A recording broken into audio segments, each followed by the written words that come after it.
Donc bonjour tout le monde, donc je m'appelle Maxine Roper, je suis cofondatrice de Connecting Food, qui est la première food transparency blockchain qui existe. Aujourd'hui, le consommateur peut et veut savoir tout sur l'origine et la qualité des produits alimentaires qu'il mange. Et face à ça, pour créer de la valeur, les marques doivent être capables d'y répondre. Les marques peuvent communiquer auprès des consommateurs qui veulent savoir via une interface qu'on a créée pour voir le parcours du produit.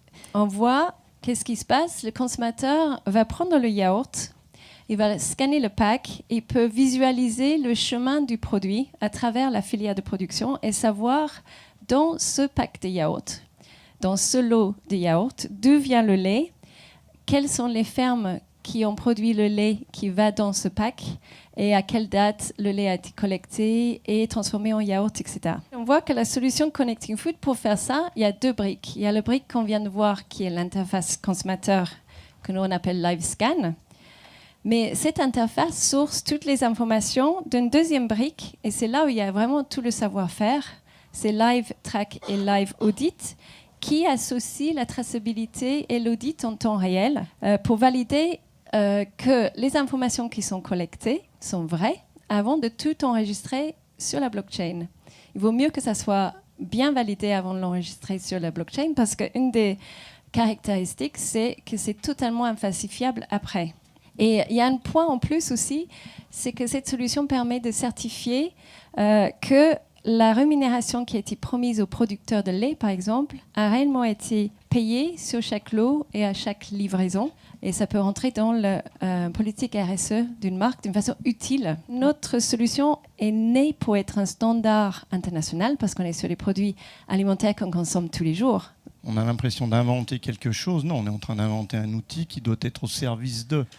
Mais la problématique de la supply chain, la problématique de la traçabilité, elle existe. Une bouteille d'Évian, on sait quand est-ce qu'elle a été produite, sur quelle ligne, à quel moment, par qui, quel était le chef de la ligne, comment. Après, il y a des zones plus ou moins neutres, ou je dirais non visibles. Et c'est ça qui va être très dur pour vous, pour les cerner. Si vous voulez travailler avec Danone, vous n'avez pas besoin de les convaincre. Vous avez besoin de les convaincre de l'efficacité de la surveillance de cette fameuse blockchain. Est-ce que je suis favorable ou pas à ce type de... Mais totalement, mais même de manière cynique. Pourquoi ? Mais parce que ça revalorise les grandes marques. C'est aussi simple que ça. Nous, on pousse pour que les marques, et Danone un premier, nous accompagnent. Mais c'est à vous de bouger en premier. Si vous ne bougez pas, les MDD le feront à vous. Moi, j'ai totalement bougé. J'ai même pris ma retraite. D'abord, la blockchain, c'est une technologie. On le connaît grâce au Bitcoin. Mais en fait, c'est une technologie qui nous permet en fait, de partager des informations, même si on est concurrent, et qui permettent finalement d'avoir un écosystème et de mettre les données dans un écosystème, à un seul endroit. Et ensuite, il faut protéger ces données de l'écosystème lui-même. La première mission d'IBM, c'était de créer une plateforme sécurisée, qui puisse bien sûr travailler de manière planétaire, mais qui puisse être utilisé par tous, par les grands groupes, mais aussi par toute la filière, par l'agriculteur, par la start-up, par le banquier, par le transport, etc. Donc il fallait avoir des coûts aussi qui permettaient à chacun de pouvoir y accéder. Donc ça, c'était la première mission d'IBM, c'est de dire, il y a quelque chose qu'on peut faire avec la technologie, comment est-ce qu'on la rend accessible avec des critères de sécurité, de performance et de prix qui soient finalement sur la planète.